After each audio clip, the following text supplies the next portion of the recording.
I don't know whose idea it was to call the Salamangreat deck Salad. I think it might have been Farfa, but in today's video I'm going to talk about the deck that I played at YCS Knoxville. It was a version of Salamangreat, it's a version of Salad, and it's the version that I'm going to call Chicken Salad, which I know is a stupid name, but I thought it was pretty clever because basically I played Salamangreats, but I played 3 copies of Salamangreat Fowl, and I realized Fowl might be a peacock or any other number of birds, but I'm going to pretend it's a chicken so that I can come up with a stupid name and put it in the title. But I thought it was pretty funny. But anyway, I played the Salamangreat deck. I played a pretty weird version, not super crazy, but I played a more combo heavy version with a lot of monster cards, and I did think it was pretty fun. And I don't get me wrong, I love Altergeist. However, after playing the deck for a year, I found myself very stressed when I played the deck because every time you shuffled your deck and then gave it to your opponent and then got it back, when you would draw those first 5 cards, it was like, okay, am I going to draw a really broken hand that's unbeatable, or a really unplayable hand where I can't even summon a monster card,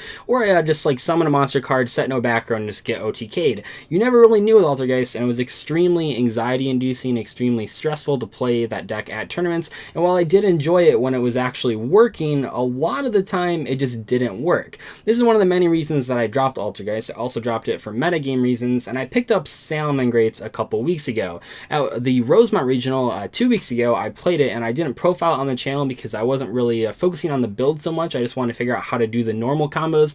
I know it seems like a deck like Salamangreats or a deck like Orcus, any of those decks that have like well-known combos out there. You got the main Gazelle plus spinning combo that you can do in Salamangreats, and Orcus just ending 2 cards. I know it seems like those decks are easy to play, especially for non-competitive players, because they're like, oh, it just does the same thing every game. But while you can do the opening combo in Salamangreats pretty easily, even if you don't know a lot about the deck, what you do after that is really tough sometimes. And I like it. It's challenging. It's sort of like solving a puzzle every single game you play. But when you start your turn after that big first turn combo, you have so many effects at your disposal. You got 2 effects on field, probably like 3 or 4 effects in grave, a couple effects in hand. That's a lot of stuff that you can do in a lot of different ways against a lot of different decks, and it's really important for me as a player to sort of figure out, well, what can I actually do against certain strategies? And I played this deck at YCS Knoxville, and I had such an awesome time. It was honestly the least stressful event I've ever played, like in the last year or 2 even, because the deck never bricked on me. It never pooped out on me. I'm not saying that it can't brick. I played in a regional flight and I didn't draw super well one of the games. Overall, you have so many starter cards. You have so many consistency cards. There's so many different ways to get to your combos. I never felt the need to like, oh man, I gotta switch decks to something more playable. And I know it's a meta deck. I know I'm not really used to playing those decks. I know I'm not really known for that. But it was so much fun. Like, I really enjoy playing Salamangreats. Of all the top 4 decks, it was the deck that I felt would give me the best chance to succeed at YCS Knoxville. And I almost topped. I made day 2, which is very exciting. And then you might have seen my round 9 feature match, which was the first match of day 2, where I just got demolished. And I really thought I played to the best of my ability in those situations. And neither of my hands were brick hands. My opponent was a very good player, really good guy as well. I played him at YCS Chicago a couple months ago, and I beat him, and now he's beat me, so we're 1-1. Maybe we'll play again some other time. A really nice guy though, and he just drew, I mean, we both talked about it after the match, like he just drew insane. There's nothing I could have done in those situations. What I'm trying to say is that this deck was fun for me because I drew hands that were playable and allowed me to actually play them in a skillful manner to break through my opponent's board. At this tournament, I didn't play against like any rogue decks. I mostly just played against meta. The closest thing to a rogue deck that I played against, I guess I played against one pure Mystic Mind strategy. I also played against one Mermail Orcus deck. That's gotten a couple tops in the past couple weeks here, but I don't know. It's like, it is a Mermail Orcus deck, but also like it just felt like regular Orcus because the whole idea is that you just do the Orcus combo when you do it with the Mermail card. So I didn't really notice the difference between like the Mermail version and the regular version. It might even be like a little bit more inconsistent, but overall he just did the normal Orcus combo. It's like cool to play a deck where you don't get bogged down by normal summons or unplayable hands and you can just keep going and going and going. That was really fun. It was really different, and also it paid off. I made day 2. I'm not super experienced with the deck, but I felt I was confident enough to take this strategy to the event. I thought I had a better chance of topping with Salamangreats than I did with Altergeist, and I still stand by that. It wasn't stressful. I wasn't like holding my breath every time I did an opening hand, because I knew for the most part they were all going to be playable. It was up to me to figure out how to play them in the best way possible. Anyway though, even though I didn't manage to top 52 that event, which I'm still sort of trying for, I did feel like my list was pretty crazy. I mean, not like super crazy. There are admittedly a lot of standard cards in Salmon Gates, but I really did want to focus on the most consistent version of the deck that I could do. It wasn't maybe as versatile as I needed it to be, and admittedly I made one pretty bad main deck choice, but I'll talk about that throughout the deck profile portion. But overall, I felt my build was actually pretty, I was pretty happy with it, at least after the event. I didn't make that many changes when I went into the regional flight, and I think heading into WCQ, it's a pretty good starting point for me and ask myself, okay, what worked, what didn't work, and honestly, most of it worked, so I'm pretty happy with that. But anyway, thanks for watching like the introduction here, and now we'll jump into the deck profile. Alright, so here's my amazing, super cool chicken salad deck. So we have 3 copies of Gazelle, obviously we have 3 copies of Spinny, which I guess some people are cutting to 2, sort of like the same thing I'm going to talk about when I talk about Foul. I think people are cutting this card not because Spinny's a bad card, but because there's just not enough space, and you already have so many ways to get to your combo that people are willing to cut cards like Spinny that as long as you get the 1 copy in rotation, the extra copies don't really do anything. So I completely understand that, but I played 3 and it seemed to be fine. I sided 1 out a couple times. We have 3 copies of Foxy, one of the better cards in this deck. I mean, these cards are all really good, but this card's cool because it pops the multi-roll, which is a very problematic card for this deck to deal with, is multi-roll. And then we have the namesake, the 3 copies of Foul. So we got lots of 3-ofs here. We didn't want to have to search these cards. So with Foul, I'm aware that a lot of people just play the 1-of and you can search it, because technically with all these cards, you have 6 extra copies. You have the circles and the sign-up minings.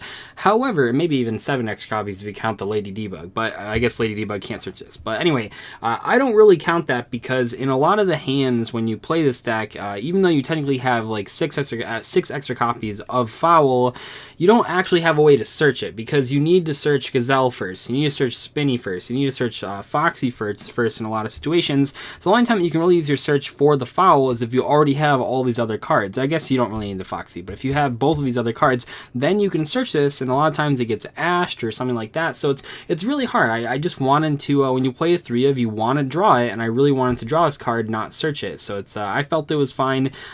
Sort of what I was talking about with Spinny, I'm going to talk about this as well. The reason I'll probably not play 3 Foul going forward isn't because it was a bad card, isn't because 3 ever bricked, because it didn't. It's just because I need space for other things, and because it's not like a mandatory 3-of, it's one of the only cards that you can actually cut in the main deck. Deck space is super tight in the main, extra, and side deck, so anytime you can cut a card to find room for extra, more tech options, you probably have to do that. But I really like this card for this event. I made Dweller more times than I can count, and it was fantastic, so Foul's really cool. It's also good for like baiting Fog Blades. It can send itself, then you can just like target a Fog Blade. That's kind of neat. It's just chain blocks for the Gazelle summon. It's pretty crazy. And then we have, or for the Gazelle effect, I should say. And then we have 1 Jack Jaguar and 1 Falco, which are obvious 1-ofs. And then 1 Lady Debug. It's funny, this card's like Tour Guide, where when this card was at 3 copies per deck, people were like, oh, it's not that good. But now that it's at 1, it's like, oh my gosh, this card's insane. We didn't know what we were missing. Because, yeah, if this thing resolves, you probably just win that game. And then one of the big reasons to play this deck is the hand traps. So we have 3 copies of Phantasme, which is super, super strong in this deck. 3 copies of Ash Blossom and 3 copies of Effect Veiler. It's really cool playing Phantasme in this deck, because I played it in Altergeist and it was like okay, but in this deck, because it doesn't conflict with anything, it's just an insanely powerful card.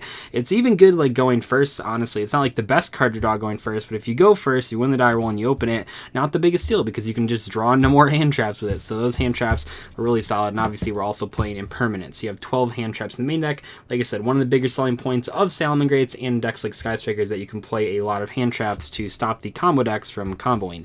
And we have 3 copies of Sign Up Mining, another card that I've seen a lot of people playing 2 copies of, and I totally get that too, because with this card, a lot of times when I would draw both, I'd have to just discard one for the other, and I sided one out a lot, so I completely understand. It's yet another card that's just more redundancy, and I think this deck's already so consistent that people are looking elsewhere and just trying to fit in more tech cards, not so much focusing on the redundancy. because I should say that like these cards are really good when you're trying to combo off and make the Dweller against Orcus and Thunder Dragon and stuff like that in the mirror match, but when you're playing against decks like Sky Strikers or any other back row based decks like Mystic Mine or Guru Control, which I didn't play against, but when you're playing against the back row decks, the combo doesn't really do anything. You want like cards like Twin Twisters or Cosmic Cyclone or Rage, so I think it's that's kind of where people are coming from with playing tech cards instead of all these Rotas and special summon effects. And we have one copy of the, I don't know, this card isn't really that a Garnet, because like it doesn't really stop any effects. It's just kind of like, I don't know, there really aren't any cards in this deck that are just completely terrible to draw. This card obviously is one that you just don't want to draw just because you can get it for free, but it's not like if you draw it, it prevents any effects from resolving. Then we have 3 copies of Call by the Grave. One of the best cards in this format, I think most people know that, but it's good going first for hand traps, it's good going second to hit the Dingirsu, the target with the skeleton, good for hitting Ray, good for hitting Spinny or Foxy, good for hitting like any of the Thunder Dragon cards. This card is just absolutely bonkers right now, and you probably should be playing it in whatever deck you're playing. And we have 2 copies of Super Poly. Honestly, worst card in my entire main deck. It was so bad. Probably because, like I said, I only played against meta decks, but I mostly played against Sky Striker. That was like played against 4 Striker, and this card is really terrible against that. Also played against the Mystic Mine. This card didn't do anything against Mystic Mine. There's actually no outs in my main deck to resolve Mystic Mine, which is really rough because a lot of people were playing Mystic Mine. There was a Sky Striker player in my round 8 opponent who played Mystic Mine game 1, and I was just going to scoop, but then he got rid of it himself. So that was not really nice of him.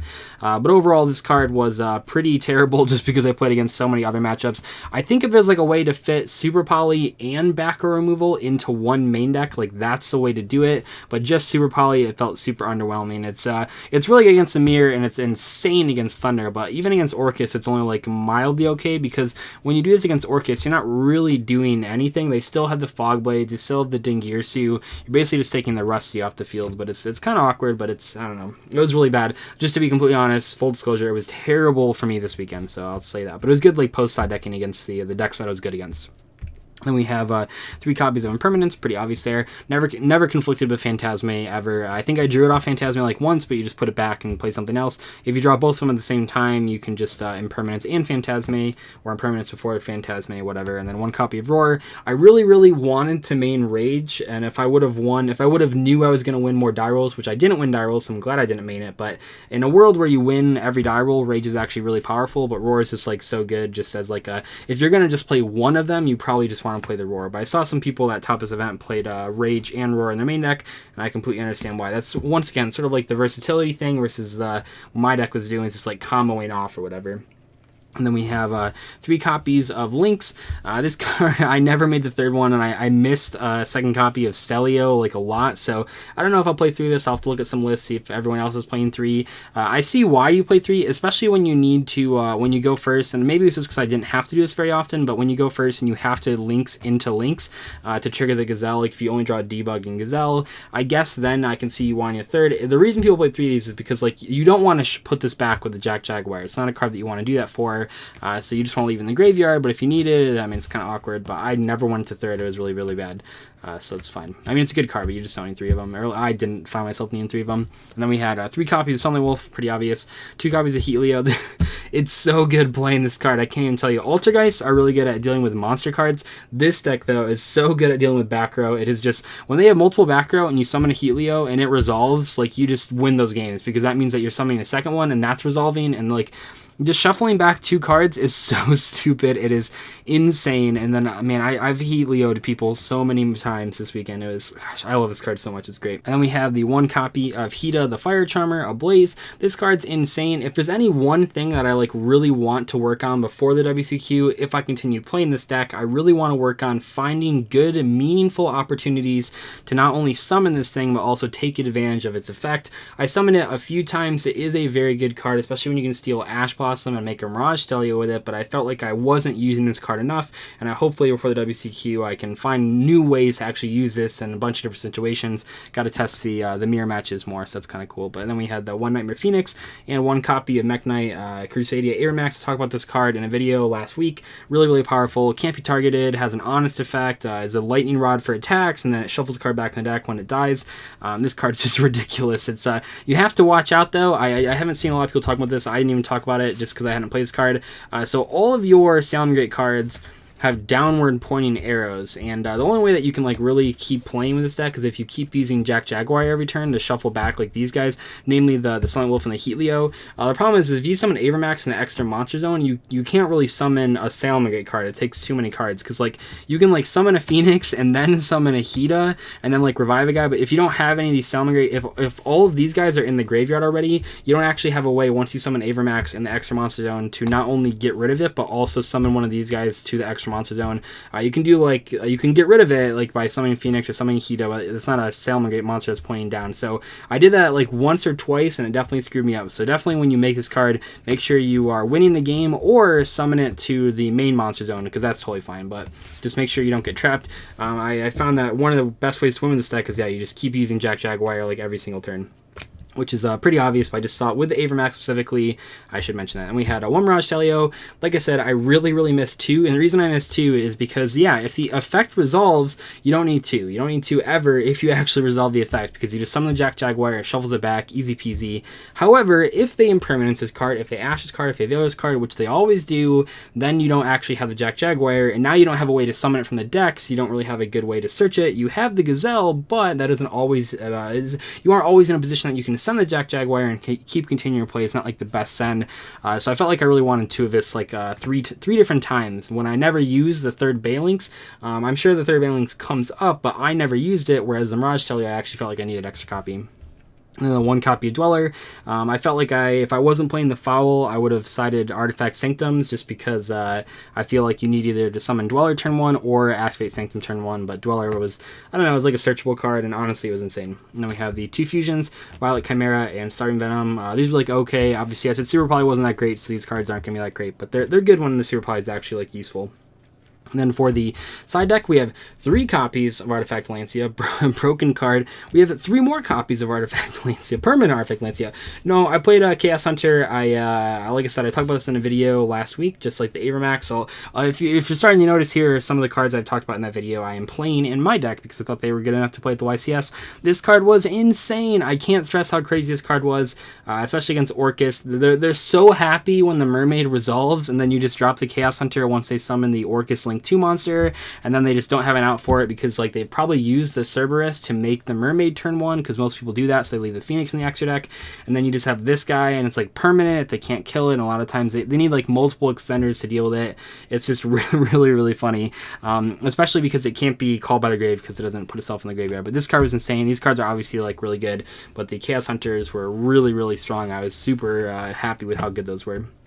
And we have 2 copies of Pankatops. This card was like okay. It's good in theory against Striker, but because you're trying to Phantasma against Striker, a lot of times you can't actually summon this thing. It's really good against the Salamangreat mirror match. It's okay against Orcus. It's okay against Thunder. It's just like a weird card, and I felt like I already had so many hand traps that I was siding into that oftentimes my opponents just that were playing the combo decks didn't really get to make a board anyway, so this card wasn't as good. But against the mirror match, it's really solid. And then 1 copy of this card. If you saw my thing on Twitter, I lost a time. Well, I guess I made that video as well, but I lost a time, and I just swore that I would have to play Pero. And yeah, I didn't side into it round 1, and I lost round 1 because I didn't side into it in game 3. I felt like we had enough time to finish game 3. We didn't have quite enough time, and I sided it in like a lot of game 3s after that, and I summoned it in the last round of day 1, and it won me the game, won me the match. And yeah, I can't complain. It's just like a weird card that like I feel like I shouldn't have to play, and I wish I didn't have to. And it's not even like it's not, your opponent doesn't have to be slow playing for this card to be good. It just has to be a situation where you don't have a lot of time. You have like less, I would say if you're going second, less than 10 minutes on the clock against like any deck in the format, you want to side in this thing in the game 3, because you'll probably get a main phase. If your opponent has a lot of backer though, you might not get out of the main phase into the battle phase, then you can just like summon this card and win the game. So this card won me a game. It was super important. You're not going to use it every game, obviously. It's only good in game 3 when there's not a lot of time on that clock, but in that situation, there's no better card. And we have 3 copies of Twin Twister. Wow, there it is, the Twin Twister itself. I can't tell you how good it feels after losing so many matches to this card with Altergeist to not only be able to not lose to Twin Twister because no one ever twinned me, because no one's going to side twin against Salamangreats, but also just man, it feels so good when you like twin, discard Foxy and Special Gazelle and then pop their other face-up card. It's this card's insane. It's really fun to play it from someone's perspective that's lost to it a lot. And then 2 Cosmic Cyclone. Don't get mad at me, I have the other ulti coming in the mail. yeah, I didn't know this was like OTS OTS pack 7. I thought this was like OTS pack 3 or something, but the Konami can't, or the vendors can't sell this new of OTS cards, so it's whatever. But anyway, I played 2 Cosmic Cyclone. If you also were following me on Twitter, you might have seen that I lost to 2 Mystic Mine decks at the regional that I played this deck at, and my only outs to Mystic Mine were the Twins and then the Rage, and I felt like I needed something more, and I played against a Mystic Mine at this event, and I totally demolished him because of the Cosmic Cyclones. I also raged him like 6 times, which is hilarious. I guess I can put that. The last card inside deck is Rage. So these cards are all really, really solid against any of the back row decks, anything really. I mean, even the Rage is just really, really solid when you go first. I sided in almost every time I went first against any deck. If you can set up Dweller or Rage against Thunder Dragon or Orcus, it's really hard for them to deal with because then the Dweller actually survives. These cards were fantastic though.